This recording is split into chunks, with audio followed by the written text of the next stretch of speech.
நமச்சிவாய நமக. பூமிக்கு ஒரு ஆறுதலையாய் பிறந்து சரவணம் பொய்கடனில் விளையாடி புனிதருக்கு மந்திர உபதேசம் சொல்லி போதனை சிறையில் வைத்து வேகமைக்கு வருகிற பிரமாதி தேவர்களாலும் ஜெயிக்க முடியாத அசுரனை தேகங்களிப்பு வடிவேலனாலே இருகூராக்கி எனது அம்மான் மகள் அமிர்தவள்ளி சுந்தரவள்ளி அவர்களுக்கு என் வாக்கின்படி அமிர்தவள்ளியை தெய்வயானை என்கின்ற பெயரோடு திருப்பரங்குன்றத்திலே மனம் புரிந்த நான் அவளுக்கு இளையவளான சுந்தரவள்ளி என்பவள் என்னை சேருகின்ற காலம் நெருங்கிக் கொண்டிருக்கின்றது என்ற செய்தியை என்னிடத்திலே பேச வருகிறார் வீணகான பிரியர். வர வேண்டும். வெகு தூரத்திலே தேவகானம் கேட்கிறது. ஆகையினாலே நாதரின் வருகை எதிர்நோக்கி காத்துக் கொண்டிருக்கின்றேன். அது மட்டுமல்லாது இந்த உலகத்திலே எல்லோரும் தெய்வம் தெய்வம் என்று வழிபட்டுக் கொண்டிருக்கின்றோம். இன்று நடக்கக்கூடிய இந்த நிகழ்ச்சி மிகவும் முக்கியமான மலையாண்டி சுவாமி. இந்த சுவாமிகளுக்கு விழாவை எடுத்து அற்புதமாக இசைக்கலைஞர்களையும் அற்புதமான நடிகர்களையும் அமைத்த நமது நாடக அமைப்பாளர் அருமை தம்பி நம்ம அக்கம்பட்டி அருகாமையில் உள்ள வடகுப்பட்டியைச் சேர்ந்த கலைமூர்த்தி என்பவர் அவர்களுக்கு எனது இசை கலை குடும்பத்தின் சார்பாக நன்றியை தெரிவித்துக் கொண்டு நாளை வருகை எதிர்நோக்கி காத்துக் கொண்டிருக்கின்றேன். வர வேண்டும் என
மருமகன் தான் திருமகன்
செந்தில் முருகா, குருதேவா, அழகேசா, ராஜகுமாரா, தாங்களை கண்டதில் அடியனுக்கு மற்றற்ற மகிழ்ச்சி.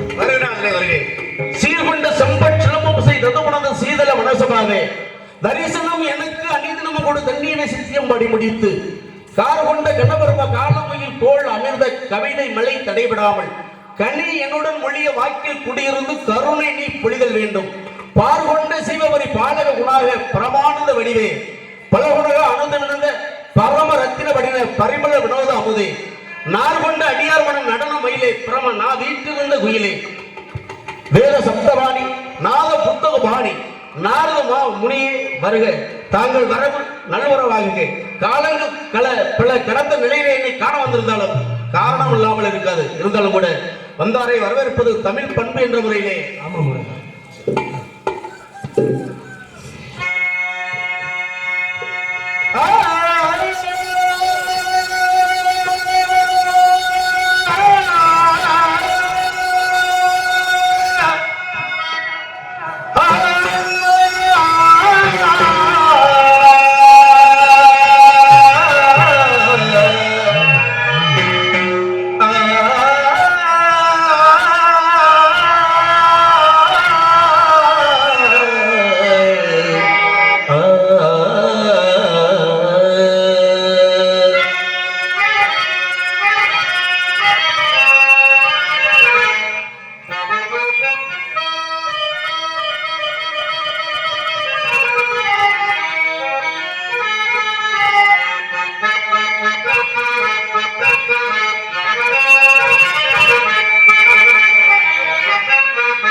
சுரமான இசை மேதை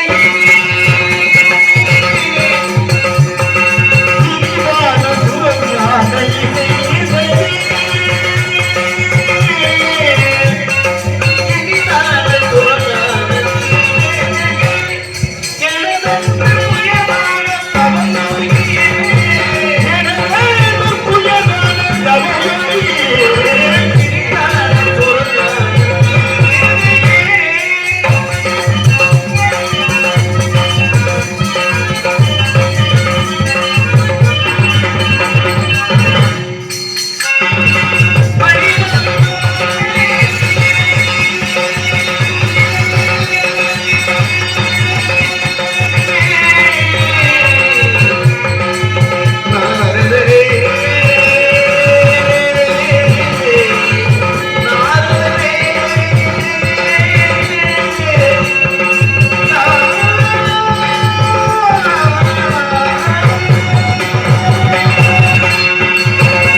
ஆமா. வந்ததுக்கு நன்றி. வந்த மார்க்கம் என்னவோ? முருகா திருலோகம் சென்று மும்மூர்த்திகளை கண்டு ஆனந்தம் கொண்டு ககன மார்க்கமாக வந்து கொண்டிருக்கும் பொழுது கதிர் முதிர்ந்து வைக்கும் திணைத்தோள மத்தியில் தாங்களுக்காக கனியை கண்டேன் ஐயா. நாரதரே, கண்டவுடனே தாங்க கண்டவுடனே கண்டவுடனே ராஜகுமரனுக்கு அர்ப்பணம் என்று அங்கு பிடித்தவன் தான் கொட்டையும் கட்டையும் இங்கு வந்து நிற்கிறேன். இங்க வந்துதான் நிக்கிறீங்க. ஆமாம். இருந்தாலும் திரிலோகம் சென்று மும்மூர்த்திகளை கண்டு ஆமாம். கண்ட மாத்திரத்திலே ஆனந்தம் கொண்டீர்கள். ஆமாம். என்ன காரணம்? அந்த அளவுக்கு அதனுடைய கானம் இருந்தது. எதனுடைய காரணம்? கீதப்பிரியன்னா அர்த்தம் யாரும் உங்களை மாதிரி நல்லா பாடுறாங்களோ ரசிக்கிறீங்க. சரிங்க. கானப்பிரியன் என்றால் யார் உங்களை மாதிரி அழகாக பாடுகிறார்களோ அதை கேட்டு ரசிக்கிறவன். சரிங்க. அது மாதிரி நான் கண்டு வந்த கனி ஆடோலம் சோ என்று அழகாக பாடியேன். அதை கேட்டு ஆனந்தம் கொண்டேன். அவ்வளவுதான். அதாவது சிவலோகத்தில் மும்மூர்த்திகளை கண்ட பிறகு உடனே ஆனந்தம் கொண்டு சொல்றீங்களா? வருகிற வருகிற மார்க்கத்தில் கண்டேன். ஏன்னா கேட்டு ஆனந்தம் கொண்டேன். பார்த்த உடனே கனியை பார்ப்பதற்கு முன்பாக ஆனந்தம் கொண்டீரா, பார்த்த பின்பு ஆனந்தம் கொண்டீரா? முதல்ல கேட்டேன், ஆனந்தம் அடைந்தேன். சரி. அதற்கு பிறகு நேரம் பார்த்து அதை விட ஆனந்தம் அடைந்தேன். அதை விட ஆனந்தம். ஆமாம். அந்த ஆனந்தம் வேறென்பமாகட்டும். ஆகமோ அதை நான் விடுவதை விட நீங்க விட்டா நல்லா இருக்கும். வேற எது? இல்ல முருகா, அந்த ஆனந்தத்தை நான் விடுவதை விட நீங்கள் விட்டால் அழகாக இருக்கும் என்று சொல்லுகிறேன். கனி கனிந்ததா? கனிந்தது. கனிந்திருக்கிறது. ஆமா. நல்ல கனியம். நல்ல கனிந்திருக்கு. அதெல்லாம் எந்த குறையும் சொல்ல முடியாது. அழகாக இருக்கு. அற்புதமான கனி. பெருமை இருக்கா? இருக்கிறது. சொல்லுங்க. மாங்கனிக்கும் தேங்கதல்லி வன்கனிக்கும் பூங்கனி கண்டு மனம் பூரித்தே முருகா.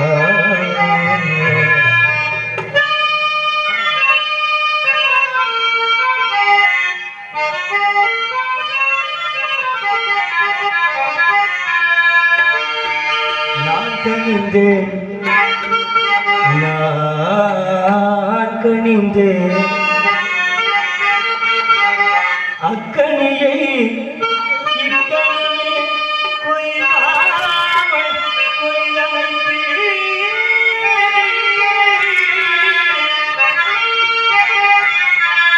முருகா முருகா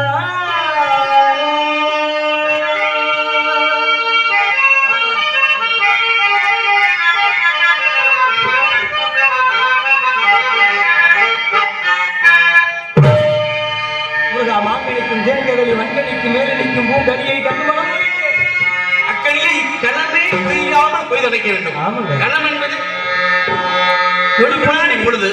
இந்த ஒரு வினாடி பொழுதுக்குள் கண்டு கொண்டு எப்படி அணைப்பது? ஓஹோ, வினாடிக்குள் என்று கணம் என்ற சொல்லுக்குள் முருகனுக்கு சந்தேகம் வந்துவிட்டது. தலக்கணம் இருக்கக்கூடாது, இலக்கணம் இருக்கலாம்.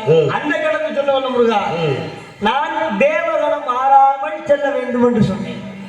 சரி, இருந்தாலும் மனிதகணம், மிருககணம், அசுரகணம், தேவகணம், 4 கணங்களிலே தேவகணங்கள் மாறாமல் தாங்கள் செல்ல வேண்டும் என்று சொன்னேன் ஐயா. வேற ஒன்றும் இல்லை. தேவகணம் மாறாமல் செல்ல வேண்டும்.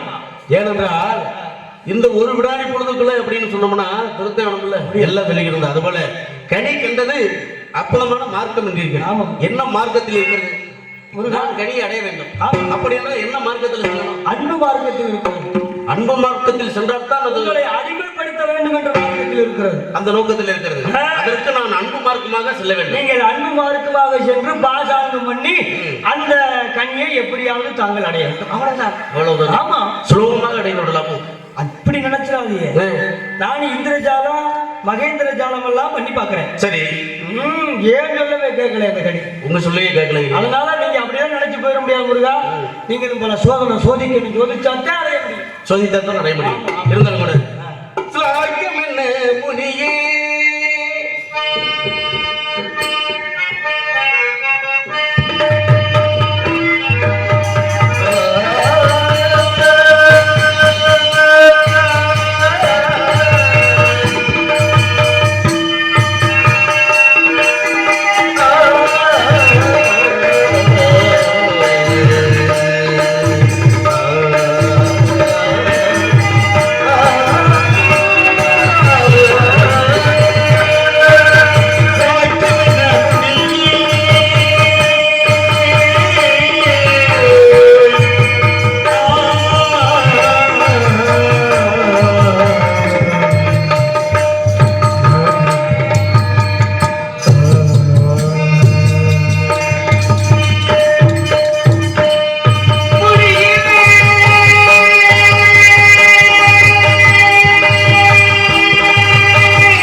அழகா இருக்கும், கேட்டால் கேட்டால் அழகு கிடைக்கும். வெளி வருமோ? கண்ணால் பார்த்து ரசிக்கலாம், நாசியால் நுகரலாம், நாவால் சுவைக்கலாம், மனதால் நேசிக்கலாம்.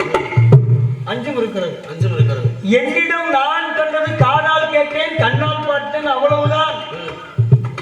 நுகரவில்லை, உரையாடினேன். இல்லை, கனியை கண்டவுடன் நான் கனிந்தேன் அப்படின்னு சொன்னீங்களே நீங்க முதல்ல. பெரிய மனிதன் அறியாமலா சின்ன பையன் போய் பொண்ணு பார்க்க முடியும்? இல்ல, இருந்தாலும் நீங்களும் கணிஞ்சு அதுல நானும் கணிஞ்சா நல்லா இருக்கு. இல்ல முருகா, பெரிய மனுஷன் போய் பார்த்துட்டு சொல்லுவார். சரி, ஒரு உதாரணத்துக்கு சொல்றேன். பொண்ணு ஒரு ஒரு ஆண் மகனுக்கு பொண்ணு பார்க்கணும்னா முதல் தாய் நேரப்பன் போய் குடும்பத்தை பார்த்து விசாரிச்சு நல்ல பிள்ளையா, குடும்பம் நல்ல குடும்பமா, மாமியா எப்படி, மாமனார் எப்படி, சொந்த வந்த எப்படி அப்படின்னு கேட்டதுக்கு பிறகு பிள்ளை நல்ல பிள்ளையா இருந்து அந்த குடும்பம் நல்ல ஒழுக்கமான குடும்பமா இருந்தா என்ன சொல்லுவாங்க தெரியுமா? எப்பா அந்த ஊர்ல போய் பார்த்து வந்திருக்கேன், எங்க செந்தூர்ல ஒரு பொண்ணை பார்த்து வந்திருக்கேன், பிள்ளை நல்ல பிள்ளை, குடும்பம் நல்ல குடும்பம், அதனால நீ போய் பார்த்துட்டு வாப்பா, பிறகு நாங்க பேசிக்கிறோம் சொல்லுவாங்க. பெரியவங்க பார்த்ததுக்கு பிறகு தானே சின்னால போய் பார்க்க முடியும். அந்த வகையில நான் பெரிய மனுஷன் தன்மையில கணித்தேன் உங்களுக்காக கனியை. அதுவும் போல ஆமா, வேற ஒண்ணும் இல்லை. வேற ஒன்று இருந்தாலும் கூட அப்பேற்பட்ட கனியை கண்டத வனத்துல பறவைகளோ மனிதர்களோ விட்டு வைத்திருப்பார்களா? இல்லை முருகா, பறவைகளெல்லாம் ஒட்டவே முடியாது. ஒட்டவே முடியாது. அந்த அளவுக்கு தூரமாக இருக்கு. அந்த அளவுக்கு தூரமாக இருக்கு. உயரத்தில் இருக்கிறது. ஆமா. பச்சைகள் கண்டாய் நேரும் அதை பற்றி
மாப்பிள்ள பொம்பளை பிள்ளையத்தை நீங்க பார்த்து வந்தீங்கன்னு எனக்கு தெரியும். சின்னவளை தானே நீங்களும் காலத்தை விரயமாக்கி. நான் அந்த நோக்கத்துல தானே இருக்கிறேன்.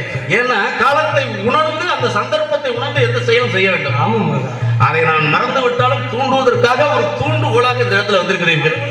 அதுதான் உண்மையா? உண்மை உண்மை உண்மை. எடுத்து வேற ஒன்றும் இல்லை. முருகா, உங்களை பற்றி பெருமையாக சொன்னேன். என்ன சொன்னீங்க? எப்படி இந்த பிள்ளை என்ன அழகுன்றுச்சு? உன்னைய? ஆமா, உங்கள் அழகுன்னு சொன்னா என்ன அழகுன்னு இந்த பிள்ளை சொல்லி பிடிச்சு. இருந்தாலும் கடியை பார்த்த உடனே என் ஈரக்குலையே ஆடி போச்சு. என்னது? ஒருவேளை நம்மள அழகுன்னு சொல்லி ஏன் ஜாமி அவரை பார்க்கறதுக்கு போய் உங்களை கட்டிக்கிறேன்னு சொல்லிடுவோன்னு ஒரு பயம் எனக்கு வந்துருச்சு. அப்படி ஒரு ஆசை இருக்கிறதோ? இல்லை முருகா, எனக்கு இல்லை. பிள்ளை அழகுன்னு சொன்ன உடனே பயம் வந்துருச்சு. ஆஹா. அதனால முருகா, எடுத்து சொல்லி என் தலைவனை போல ஒரு அழகனை இந்த உலகத்துல யாராலும் பார்க்க முடியாதுமா. அப்பேற்பட்ட ஆளை உனக்கு புருஷனா பார்த்திருக்கேன், நீ மாட்டம்னு சொல்லாதவன். சரி, அது கேட்டவாறு ஒரு கேள்வி. என்ன கேள்வி கேட்டாங்க? பாபனோ மாடோட்டி, அப்பனோ இறந்துண்ணி, ஆத்தாளோ மலைநீலி, ஒப்பரிய மாமன் வென்றதுண்டி, அண்ணனோ பெருமகிட்டு சப்பானி, இப்படி இருக்க கந்தனுக்கு என்னையா குலப்பெருமை. அந்த ஒரு ஆள் பேசிக்கிட்டு வேணுமையா போயாண்ணா. ஐயா, சரி, உங்களை இப்படி இருந்துட்டா என்ன சொன்னீங்க? சரி, உங்களை இருந்தா நான் எவ்வளவு சொல்லக்கூடாமான்னு சொல்லி பிடிச்சிட்டேன். சரி, உங்களை கூட இருந்துட்டு போட்டா தப்பு இல்ல. நான் அந்த கல்யாணத்துக்கு வந்திருக்கேன், ஒருவேளை கஞ்சிக்கு வந்தானா கையங்களை துணிக்கிட்டானா வந்தேன். ஐயா, என்ன கேட்டா ஒரு கேள்வி. என்ன கேள்வி கேட்டா? கூட்டி கொடுத்த பையன். கூட்டி கொடுத்த உண்மையத்தானே சொல்லியிருக்கிறீங்க? என்ன ஒரு உண்மையத்தானே சொல்லியிருக்கிறேன். அவனே கேட்டானா நீங்களும் இல்ல. ஏன் இவ்வளவு சந்தேகப்படுறீங்க? நீங்க அறிவுள்ளவர்களுக்கு அருமை கொடுப்பீங்க. எங்கே தர்மம் நிலைத்து இருக்க வேண்டுமோ அங்க தர்மத்தை நிலைநாட்டுவீங்க. அது உண்மை. புத்தி இல்லாதவர்களுக்கு நல்ல புத்தியை புகட்டுவீங்க. உங்களால முடிஞ்சது அதானே. வேற பொண்ணை கொடுக்க முடியுமா? பொருளை கொடுக்க முடியுமா? நானும் செலுத்தினேன். என்னத்தை செலுத்தினீங்க? புத்தியை செலுத்திட்டீங்கல்ல. புள்ள மாட்ட முடிச்சு. நல்லா இருந்தீங்களா? இருத்தி செலுத்தினீங்களா? நல்லா புத்திய நல்ல அழகாக செந்தமிழில் செப்பி செலுத்தினேன். செந்தமிழில் செப்பி செப்பி செலுத்தினீங்க. மாட்டவன்றால ஒரே வார்த்தையை நான் முடிச்சவங்களுக்கு 3 காலம் தான். அந்த மாதிரி மாப்பிள்ள ஆட்டம் வேண்டாம் ஜாமின்ட்டான். இன்னொரு விஷயம் சொல்றீங்களே, பெண்களை என்னைக்குமே வேண்ட வேண்டும்னு சொல்லவே மாட்டாங்க. இப்ப திருமணம் நடக்கிறது ஒரு வீட்டுல, பொம்பளை பிள்ளைய கட்டணும் வச்சுக்க, எனக்கு எங்க திருமணம், ஆமா இதெல்லாம் வேணாம் அப்படின்னு சொல்லுவாங்க. ஆனா உள்ளுக்குள்ள நிறைய இருக்கு. ஆமா, ஆகையினால வெளியில அப்படி பேசிட்டாலும் உள்ளுக்குள்ள அழுதினமும் வெளியே நினைத்துக் கொண்டிருக்கின்றார். ஏன்னா அவளை பத்தி எனக்கு கொஞ்சம் தெரியும் இல்லையா? உங்களுக்கு தெரியும், அந்த பக்கம் ஒண்ணு அடையல. சரி, இருந்தாலும் மாப்பிள்ள இப்படி பண்ணாதீங்க, இப்படி ரொம்பவும் பணிவா கேட்டாதீங்க. இதற்கு வந்திருப்பதற்காக உங்க வேலை நடக்கணும். அவ்வளவுதான். தினம் ஒரு கலகம் செய்ய வேண்டும். அந்த கலகத்தினாலே பிறருக்கு நன்மை ஊட்ட வேண்டும். அந்த நன்மை இந்த உலக மக்களுக்காக நடக்க வேண்டும் என்பதற்காக பொதுநலவாதி. ஆரம்பத்திலே சொன்னீர்கள் அழகாக, இந்த உலகத்திலே நாரதன் என்று ஒரு பேர் கிட்டுமோ அப்படின்னு ஊரிலே சொல்லிக் கொள்வார்களே. ஒரு சண்டை வந்தால் நாரதன் என்பார்கள், கலகம் வந்தால் நாரதன் என்பார்கள். என்னுடைய பேரெல்லாம் எங்கிருந்து விளங்குகிறது பார்த்தீர்களா? ஆஹா, அற்புதமாக அவள் இருக்கிறது.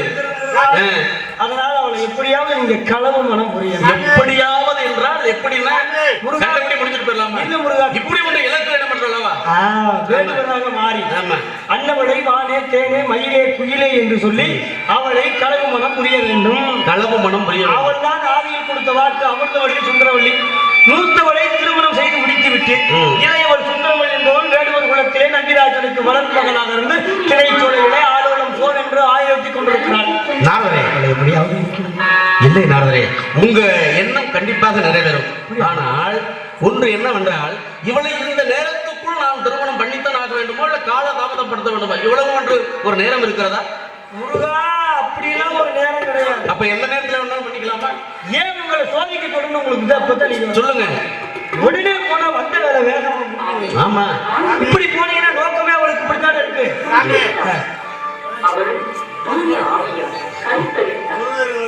ஆமா ஆமா, எல்லா இடத்துலயும் கைலாயத்தில் எல்லா இடத்துலயும் சரி, போதைக்கு நான் பேசணும்னா சரி சரி, இப்ப என்ன சொல்லணும் அதை மட்டும் சொல்லியா?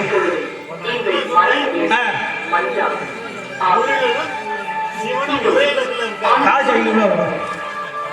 நானே விளக்கு சொல்லிட்டு போயிருக்கேன். இல்ல, அவருக்கு தெரியும், எனக்கு தெரியும். ஆளுக்கு 250 ரூபாய் சொல்லு. ஏயா கூட்டம் கெடுக்கிற சொல்ல தெரியாம நிக்கிறேன். கதையை எழுத வேண்டாமா? சொல்ல தெரியும் இல்லாம இல்ல, கதை நடத்தணும். இதுக்கே நேரம் போச்சு, அதுக்கு சுத்தம் முடிச்சு நேரம். அதுக்காக விலகத்தை சொல்லுவோம், பிரச்சனை இல்லை, தனியா வாங்க சொல்லுவோம். அவனை எப்படியாவது வந்து முடிக்கணும். ரொம்ப கெஞ்சுவதை பார்த்தால் எனக்கு பரிதாபமா இருக்கிறது.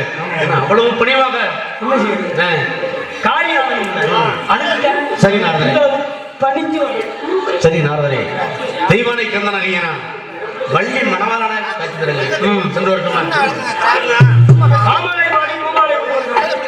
நாரதரே, பாமாலை பாடி பூமாலையோடு வரக்கூடிய உங்களுக்கு இந்த மக்களுடைய புகழும் இந்த தெய்வங்களுடைய புகழும், குறிப்பாக இன்று அமைந்திருக்கின்ற இந்த பக்க மேளங்கள், இவர்கள் உறுதுணையை வென்றும் நிலைத்து நிற்கட்டும். நாரதரே, சென்றவர்களே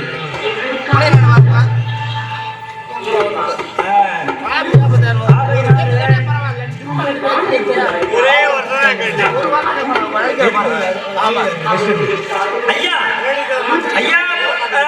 பார்வதியும் பரமனும் விநாயகர் பெருமானும் முருகனும் எங்க இருக்கிறாங்க? அதான கேள்வி. ஒரே இடத்துல இருக்காங்க.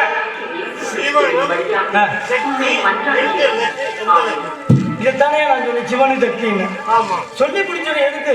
ஆனா காசு கொடுக்கணும் சொன்னா சம்மதமா? கண்டிப்பா கொடுப்பேன். நீங்க நான் ஒண்ணு சொல்றேன், உங்க கூட இருக்கிறது நான் கண்டிப்பா சொல்லவா? வீரன் இருக்கேன் கண்டிப்பா. ஆகையினால என்ன காரணம்னா, திருச்செங்கோடு ஐயா திருச்செங்கோடு என்ற இடத்துல இருக்கிறார். அடுத்த நாள் ஈஸ்வரனாக காட்சி அளிக்கிறார். திருச்செங்கோடு கேள்விப்பட்டிருக்கீங்களா? அங்குதான் பார்வதியும் சக்தியும். பார்வதி எந்த புறம் இருக்கா தெரியுமா? பார்வதி எந்த புறம் இருக்கா? சிவங்கிட்ட பார்வதி எந்த புறம் இருக்க தெரியாமலே கேள்வி கேட்க ஆரம்பிச்சிட்டியா? அட நான் எழுத இருக்காரியா? இப்ப கேள்வி, நீ பார்வதி நீ எந்த பேசாத? பார்வதி வேற சக்தி வேறையா? ஓ, ரெண்டு ஒன்று ஐயா. நாராயணா இதெல்லாம் அப்ப சிவபெருமானுக்கு நிறைய சம்சாரம் சொல்லி உலகத்துல கெட்ட விட வாங்கி தரப்போறாங்க.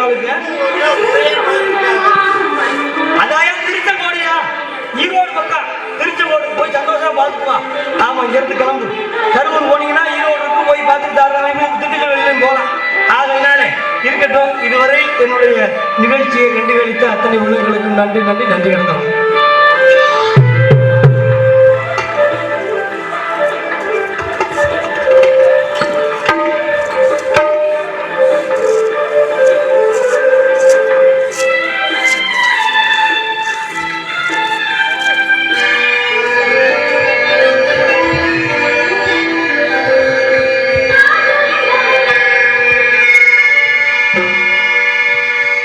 இறைவன் இரண்டு பொம்மைகள் செய்தான் தான் விளையாடு, அவை இரண்டும் சேர்ந்த ஒரு பொம்மையை செய்தன தான் விளையாடு.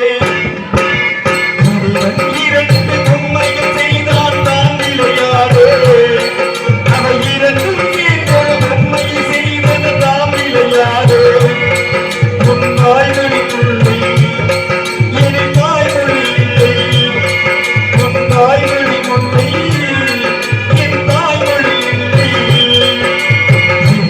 இரண்டு பொம்மைகள் செய்தான் தான் விளையாடு, அவர் இரண்டும் சேர்ந்த பொம்மையை செய்வன தான் விளையாடு.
இரண்டு பொம்மைகள் செய்தான் தான் விளையாடு, அவை இரண்டும் சேர்ந்த ஒரு பொம்மையை செய்தன தான் விளையாடு.